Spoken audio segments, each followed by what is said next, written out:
কার বুকের সাহস আছে পারলে ওমরের সামনে এসে দাঁড়াও।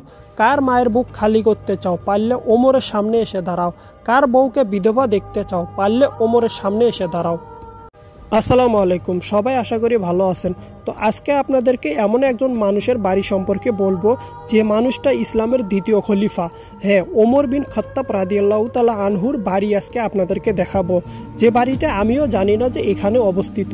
রসুলুল্লাহ সাল্লাল্লাহু আলাইহি সাল্লাম যখন মদিনায় আসে তখন কিন্তু ওমর বিন খাত্তাব এই বাড়িতেই কিন্তু অবস্থান করেছিল।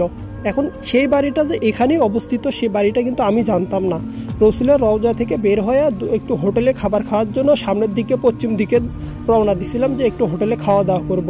হোটেলে খাওয়া দাওয়া করতে এসে আসলে এই বাড়িটা আমি দেখলাম এবং সবাই দেখি সাইনবোর্ডে দাঁড়িয়ে আছে।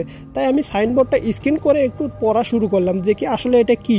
পরে যখন আমি পড়ে দেখলাম যে এটা উমর বিন খাত্তাব রাদিয়াল্লাহু তাআলা আনহুর বাড়ি ছিল, যা এখন মসজিদ হিসাবে লিখিত আছে।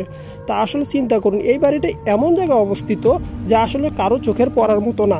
তো আপনারা যারা আসবেন, মদিনার যে রসুলের রওজা আছে, রওজার পশ্চিমে যে গেট আছে, সেই গেটটা থেকে সামনের দিকে 2 থেকে 3টা বিল্ডিং পরেই কিন্তু এই ঘরটা আপনারা দেখতে পারবেন। আর এই ঘরটা এমন জায়গায় অবস্থিত, চতুর্পাশে শুধু বিল্ডিং পাবেন, 10 তলা 20 তলা বিল্ডিং আপনারা যেটা ভিডিওতে দেখতেছেন, তারই মাঝখানে কিন্তু এই ঘরটা অবস্থিত। ওমর বিন খাত্তাব কিন্তু আগে মুসলিম ছিল না। নবীজি একবার দোয়া করেছিল, হে আল্লাহ, 2 জন মানুষের ভিতরে একজনকে মুসলমান বানিয়ে দেন, ইসলামের পথে নিয়ে আসেন, হয় ওমরকে না হয় আবু জেহেলকে। তো আল্লাহ তাআলা ওমর বিন খাত্তাবকেই পছন্দ করেছেন।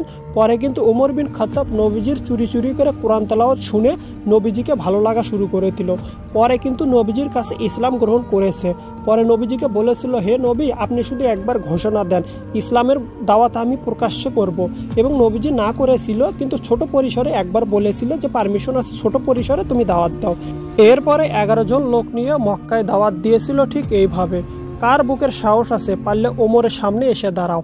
কার মায়ের বুক খালি করতে চাও পারলে ওমরের সামনে এসে দাঁড়াও। কার বউকে বিধবা দেখতে চাও পারলে ওমরের সামনে এসে দাঁড়াও।